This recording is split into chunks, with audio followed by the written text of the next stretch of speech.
ನಮ್ಮ ಮನೆಗೆ ಬೇಕಾದ ತರಕಾರಿ ಎಲ್ಲಾನೇ ನಾವೇ ಸ್ಥಳೀಯವಾಗಿ ಮಾಡ್ಕೊತೀವಿ. ಇಲ್ಲೇ ಗೊಬ್ಬರ ನಮ್ದೇ ತಾಜ್ಯ ಗೊಬ್ಬರ ಉಪಯೋಗಿಸ್ಕೊಂಡಿ, ನಮ್ದೇ ಜೀವಾಮೃತ ಉಪಯೋಗಿಸ್ಕೊಂಡಿ ಸ್ಥಳೀಯವಾಗಿ ಒಂದು 20 ವೆರೈಟಿ ತರಕಾರಿ ಎಲ್ಲ ಬೆಳಿತೀವಿ. ಇಲ್ಲಿ ಕುಂಬಳ ಗಿಡ ಐತೆ. ಇದ್ಯಾವ್ದು ಸರ್? ಇದು ಅಂಜೂರ ಮರ? ಅದು ಅಂಜೂರ. ಅಂಜೂರ ಸ್ಥಳೀಯವಾಗಿ ಅಂಜೂರ ತುಂಬಾ ಹಣ್ಣು ಬಿಡ್ತದೆ. ಹಣ್ಣು ಮಾರುಕಟ್ಟೆಯಾಗಿ ಉಪಯೋಗಿಸ್ಬೋದು, ನಾವು ತಿನ್ನಕ ಆಹಾರಾಗಿ ಉಪಯೋಗಿಸ್ಕೋಬಹುದು. ಇದನ್ನು ಹಸುಗಳಿಗಾರ ಕೊಡ್ಬೋದು ಹೆಚ್ಚುವರಿಯ. ಕೋಳಿ ಯಾರು ತಿಂತವೆ, ತುಂಬಾ ಇಷ್ಟಪಟ್ಕೊಂಡಿ. ತುಂಬಾ ಅಂಜೂರ ಅಂತಂದ್ರೆ ತುಂಬಾ ಒಳ್ಳೆ ಹಣ್ಣು, ವರ್ಷ ಪೂರ್ತಿ ಹಣ್ಣು ಇರ್ತದೆ. ವರ್ಷ ಪೂರ್ತಿ ಹಣ್ಣು. ಮರ ಬೆಳೆದಂಗೆಲ್ಲ ಕೊಂಬೆಗುವೆ ಹಣ್ಣು ಆಯ್ತಾ ಇರ್ತವೆ. ಈ ತರ ಹಣ್ಣು ಆಯ್ತಾ ಇರ್ತವೆ. ಹಣ್ಣಾದಂಗೆ ಇದನ್ನು ತಿಂತಾ ಇರ್ಬೋದು. ಹಣ್ಣಾದಂಗೆ ಮಾರಾಟನು ಮಾಡ್ತೀವಿ. ತೊಳಿ ಇದೆಲ್ಲ ಇದು ಹಿಂಗೆ ಹಣ್ಣು ಇರ್ತದೆ. ಇದು ಹಣ್ಣುಗಳ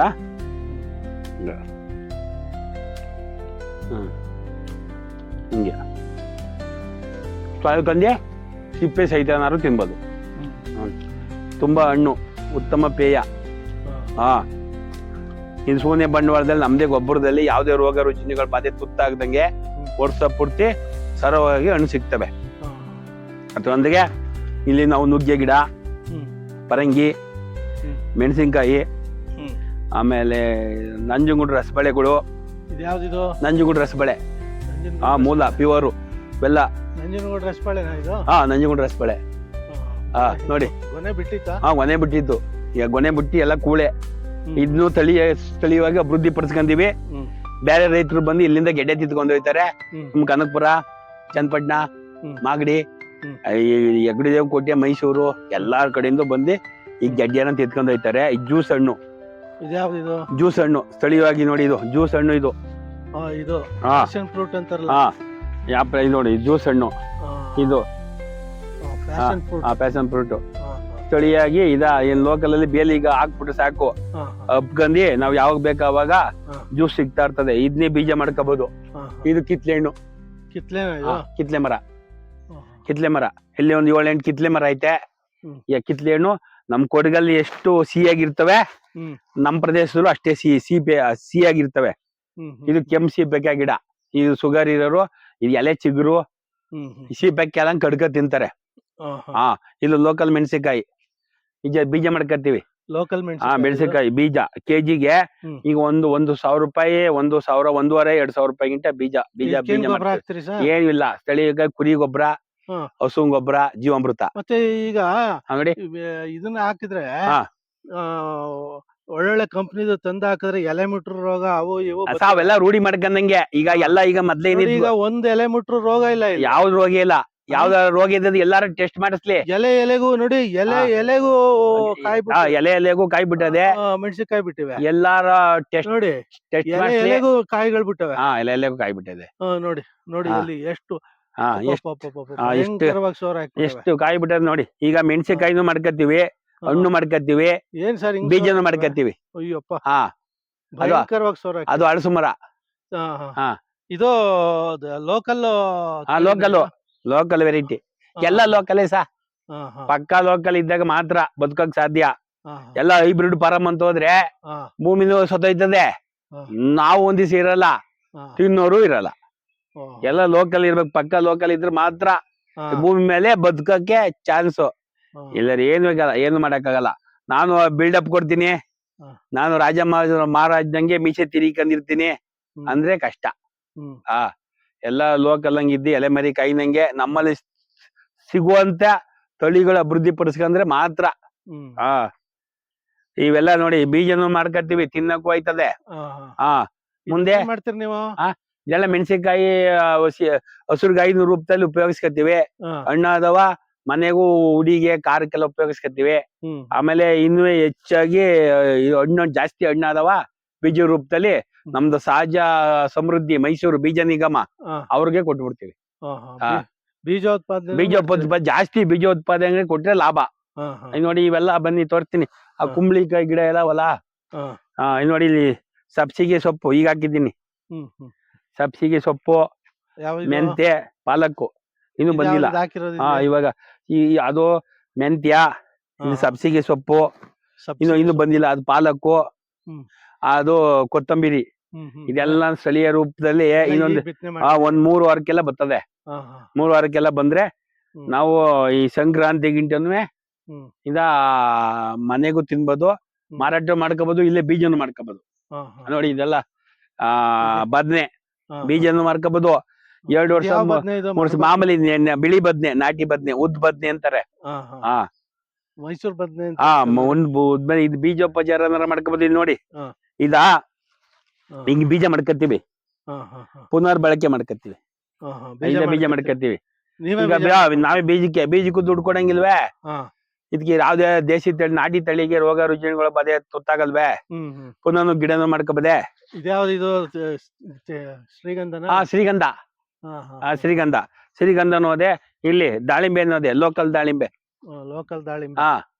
ಹಣ್ಣು ಆಗುತ್ತೆ ಸ್ಥಳೀಯವಾಗಿ. ಯಾವ್ದೇ ರೋಗ ರುಜಿನ ಸಮಗ್ರ ಕೃಷಿಯಿಂದ ಒಂದು ರೋಗ ಬಿದ್ರೆ ಒಂದು ಗಿಡ ಅಕ್ಕಪಕ್ಕವು ಉಪಯೋಗಿಸ್ಕೊತವೆ. ಇದಕ್ಕೆ ಯಾವ್ದೇ ರೋಗ ರುಜಿನ ಬಳೆ ತುದ್ದಾದಂಗೆ ಅದೇ ಲೋಕಲ್ಲು ಎಲ್ಲ. ಆಮೇಲೆ ಇದೊಂದು ಈರುಳ್ಳಿಕಾಯಿ ಗಿಡ. ಯಾವ್ದಿದು? ಈರುಳ್ಳಿ ಗಿಡ ಅಂದ್ರೆ ಕಿರುಳಿಕಾಯಿ ಗಿಡ ಅಂತಾರೆ. ಈರುಳ್ಳಿಕಾಯಿ ಗಿಡ? ಕಿರುಳಿಕಾಯಿ ಗಿಡ, ಕಿರುಳಿಕಾಯಿ ಗಿಡ. ಇದು ಬೆಳಿಗ್ಗೆ ಹೊತ್ತು ಹಳೆ ಹೊಟ್ಟೆಲ್ಲಿ ಜ್ಯೂಸ್ ಮಾಡ್ಕೊಂಡು ಕುಡಿಬೋದು. ಎರಳೆ ಗಿಡ? ಎರಳೆ ಗಿಡ. ಎಳ್ನೀರೊಂದಿಗೆ, ಆಮೇಲೆ ಬಿಸಿನೀರೊಂದಿಗೆ, ಜೇನುತುಪ್ಪ, ಅರ್ಶಿನ ಪುಡಿ, ಶುಂಠಿ, ಪುದೀನ ಏನ್ ಸಿಗ್ತದೆ ಇದು ತುಳಸಿ ಸೊಪ್ಪೊಂದಿಗೆ ಹಾಯ್ಕೊಂಡಿ ಕುಡಿಬೋದು. ಕಾಫಿ ಟೀ ಕುಡಿತಾರಲ್ಲ, ಕಾಫಿ ಟೀ ಬದಲಾಗಿ ಇದನ್ನೇ ಜ್ಯೂಸ್ ಮಾಡ್ಕೊಂಡು ಕುಡಿಬೋದು. ಅಲ್ಲಿ ನಿಂಬೆ ಗಿಡ, ಯಾವ ವರ್ಷ ಪೂರ್ತಿ ನಿಂಬೆ ಹಣ್ಣು ಇರ್ತದೆ. ಗಜ್ಜೆ ನಿಂಬೆ ವರ್ಷ ಪೂರ್ತಿ. ಕಬ್ಬು ಜ್ಯೂಸ್ಗೆ, ಚಿತ್ರಾನ್ನ, ಉಪ್ಸಾರು, ಮಾಂಸ ಸಾರು, ಮೀನು ಸಾರಿಗಿಂತ ಹುಳಿ ಇಂಟ್ಕೋಬಹುದು. ಈ ಹುಳಿ ಭಾರಿ ಒಳ್ಳೇದು. ಹಂಗೆ ನೋಡಿ ಲೋಕಲ್ ತಗರಿ. ಇದ್ಯಾವ್ದಿದು? ಲೋಕಲ್ ತಗರಿ, ನಾಟಿ ತಗರಿ. ಎಲ್ಲ ಬೀಜಕ್ಕೆ ತಿಂದಷ್ಟು ತಿನ್ಕಂಡಿ ಬೀಜಕ್ಕೆ ಮಾಡಿದ್ರೆ ಬೀಜ 500-600 ರೂಪಾಯಿಗಿಂತನೂ ಬೀಜ ಮಾಡ್ಕೋಬಹುದು. ದೋಸೆ ಇದು ಯಾವ್ದಕ್ಕೆ ರೋಗ ರುಜಿನಗಳು ಬಾಧೆ ಇರಲ್ಲ. ಮೋಡ ಮುಸ್ಕಿದ ವಾತಾವರಣ ಇದ್ರೆ,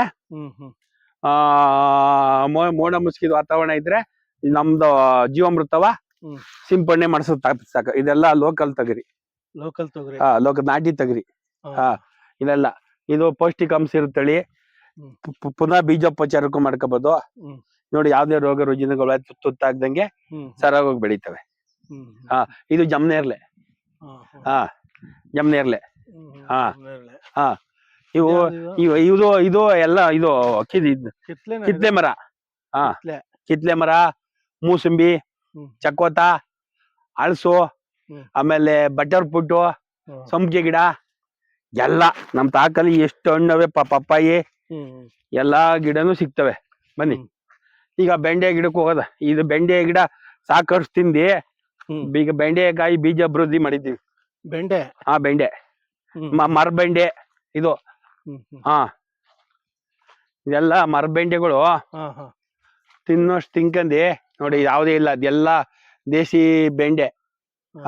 ಇದೆಲ್ಲ ಹಿಂಗವಲ್ಲ, ಇಷ್ಟ ಬೀಜ ಮಾಡ್ಕತ್ತೀವಿ. ಮೇಲೆಲ್ಲ ವಯಸ್ಸಾದಂಗೆ ಬೀಜ ಮಾಡ್ಕತ್ತೀವಿ. ಇದೆಲ್ಲ ಫಲ ಕೊಟ್ಟು ಫಲ ಬಿಡ್ತದೆ. ಪುನಃ ಕಟಿಂಗ್ ಮಾಡ್ತೀವಿ. ಕಟಿಂಗ್ ಮಾಡಿದ್ರೆ ಪುನಃ ಚಿಗುರು ಬರ್ತದೆ. ಚಿಗುರು ಬಂದು ಗೊಬ್ಬರ ಹಾಕಿದ್ರೆ ಇನ್ನೂ ಒಂದ್ 6 ತಿಂಗಳು ಉಪಯೋಗಿಸ್ಕೋಬಹುದು. ಈಗ ಇದನ್ನ ನೀವು ಬೀಜೋಪಚಾರಕ್ಕೆ ಮಡಗಿದ್ದೀವಿ. ಮುಖ್ಯ ಬೀಜೋಪಚಾರ ಬೀಜೋಪಚಾರ ಮನ್ಸ ದುಡ್ಡು ತರ್ಬೋದು. ಅವು ಎಲ್ಲಾರುವೆ ಒಂದ್ ವಸ್ತು ತರ್ಬೋದು. ಬೀಜ ತರಕಾಗಲ್ಲ. ಫಲ ಕೊಟ್ಟು ಫಲ ಕೊಟ್ಟು ಮುಗ್ದೋಗಿ ಈಗ ಹಂಗೆ ಬೀಜೋಪಚಾರ ಮಾಡ್ಕೋಬೇಕು. ಬೀಜಕ್ಕೋಸ್ಕರ ಮಾಡ್ಕೊಂಡಿದ್ದೀರಿ? ಬೀಜಕ್ಕೋಸ್ಕರ ಮಾಡ್ಕೊಂಡಿದ್ದೀವಿ. ಇಲ್ಲೆಲ್ಲ ಟೊಮೊಟೊ ಗಿಡ ಇತ್ತು, ಆಮೇಲೆ ಹೆಬ್ಬಾಳ ಅವರೇ ಇತ್ತು. ಇವಾಗೆಲ್ಲ ಉಪಯೋಗಿಸ್ಕೊಂಡಿ ಈಗ ಹೊಸ್ದಾಗಿ ಇದಕ್ಕೆ ದೇಸಿ ಟೊಮೊಟೊ, ಚೆರಿ ಟೊಮೊಟೊಗಳು, ಆಮೇಲೆ ಇದು ನವಿಲು ಕೋಸು, ಅವು ಕ್ಯಾರೆಟ್, ಮೂಲಂಗಿ ಹಾಕಕ್ಕೆ ಈಗ ರೆಡಿ ಮಾಡ್ಬೇಕು. ಈಗ ಇದ್ರಲ್ಲಿ ಎಲ್ಲ ಇತ್ತು ಅಂದ್ರೆ ಹೆಬ್ಬಳವ್ರೆ, ಆಮೇಲೆ ಹಾಕಿದ್ರಲ್ಲ ಅದು ಮೆಣಸಿಕಾಯಿ, ಅದೊಂದ್ ಜಾತಿ ಮೆಣಸಿಕಾಯಿ. ಅದು ಆಲೆ ಕಟಾವಾಗೋಯ್ತು. ಇದು ಸಂಪಿಗೆ ಗಿಡ. ಇವು ಬೆಣ್ಣೆ ಹಣ್ಣು. ಬೆಣ್ಣೆ ಹಣ್ಣು. ಬನ್ನಿ ಇನ್ನೊಂದು ಫ್ರೆಂಚ್ ಬೀನೀಸ್ ಅಂತ ಐತೆ. ಫ್ರೆಂಚ್ ಬೀನೀಸು ಅಂದ್ರೆ ಇದು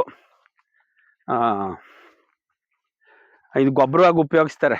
ಇದು ಒಂದ್ 5-6 ಗೆಡ್ಡೆ ಇದ್ರೆ ನೋಡಿ.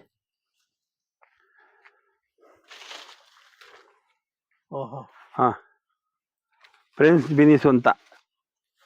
ಇದನ್ನು ಬೀಜೋಪಚಾರಕ್ಕೆ, ಗದ್ದೆ ಮೇವ್ಗೆ, ಫ್ರೆಂಚ್ ಕುರಿ, ಬೀನ್ಸ್ ಹಾ, ಕುರಿ ಬೀನಿಗೆ. ಇದಲ್ವಾ ಇದು? ಮಾಮೂಲಿ ಇದು ಅಂತಾರೆ, ಆ ಈ ಜಮೀನಿಗೆ ಗೊಬ್ಬರಕ್ಕೆ ಹಾಕ್ತಾರಲ್ಲ ಸರ್. ಹಾ, ಫ್ರೆಂಚ್ ಬೀನ್ಸ್ ಅಂತೀರ ಹಾ. ನೀವು ಇದನ್ನ? ಅದಕ್ಕೆ ಕನ್ನಡದಲ್ಲಿ ಇನ್ನೂ ಅಂತಾರೆ. ಇದೇನೋ ಇದೆ, ಇದಕ್ಕೆ ಹೆಸರೇ ಇದೆ. ನಾನೇ ಸುಮಾರು 2-3 ವಿಡಿಯೋ ಮಾಡಿ. ಡಬಲ್ ಬೀನಿಸ್ ಗಿಡ ಅಂತಾರೆ. Double beans. ಬೀನಿಸ್ ಗಿಡ ಅಂತಾರೆ. ಇದೆಲ್ಲ ಸೊಂಪಾಗಿ ಬೇಲಿ ಇದ್ರೆ ಅಡಿಕೆ ಗಿಡ, ತೆಂಗಿನ ತೋಟಕ್ಕೆಲ್ಲ ಸರವಾಗ ಹಬ್ಬಬಹುದು. ಇದೆಲ್ಲ ಆಡು ಕುರಿನೂ ಮೇಯ್ತದೆ. ಆಡು ಕುರಿ ನೋಡಿ, ಆಡು ಕುರಿ ಮೇದಿ ಕೊಡ್ಬೋದು, ಆಡು ಕುರಿಗೂ ಕೊಡ್ಬೋದು, ಹಸುಗೂ ಕೊಡ್ಬೋದು. ಹಾ, ನೋಡಿ. ಹೌದೌದು. ಹಾ, ಇವೆಲ್ಲ ಈಗ ನುಗ್ಗೆ ಕಡ್ಡಿ, ಸ್ವಲ್ಪ ನುಗ್ಗೆ ಕಡ್ಡಿನೂ ಹೊಸ್ದಾಗ ಇದೆಲ್ಲ ಮೆಣಸಿನ ಗಿಡ. ಇದೆಲ್ಲ ಆಲೆ ಮುಗ್ದೋಗೈತೆ. ಇದು ಮುಗ್ದೋಗೈತೆ. ಇದು ಮುಂಗಾರಲ್ಲಿ, ಮುಂಗಾರ ಸ್ಟಾರ್ಟ್ ಆದಾಗ ಹಾಯ್ಕತ್ತೀವಿ. ಸ್ವಲ್ಪ ಪೂರ್ವ ಮುಂಗಾರ ಆದ್ಮೇಲೆ ಇನ್ನೊಂದು ಮೇಲ್ಗಡೆ ತಳಿ ಅದಲ್ಲ, ಅದು ಉಪಯೋಗಿಸ್ಕೊತೀವಿ. ಅದು ಉಪಯೋಗಿಸ್ಕೊಂಡಿ ಸ್ಥಳೀಯವಾಗಿ ತರಕಾರಿಗಳು ಅಭಿವೃದ್ಧಿ ಮಾಡ್ಕೊಂಡು ಇದೆಲ್ಲನೇ ಈಗ ಕಟಾವಾದದ್ದೆಲ್ಲನೇ ನಾವು ಬೀಜ ಮಾಡ್ಕೊಂಡಿದ್ದೀವಿ. ಈಗ ಬೇರೆ ಈಗ ಗೊತ್ತಿರೋ ರೈತರುಗಳು ಬಂದ್ರು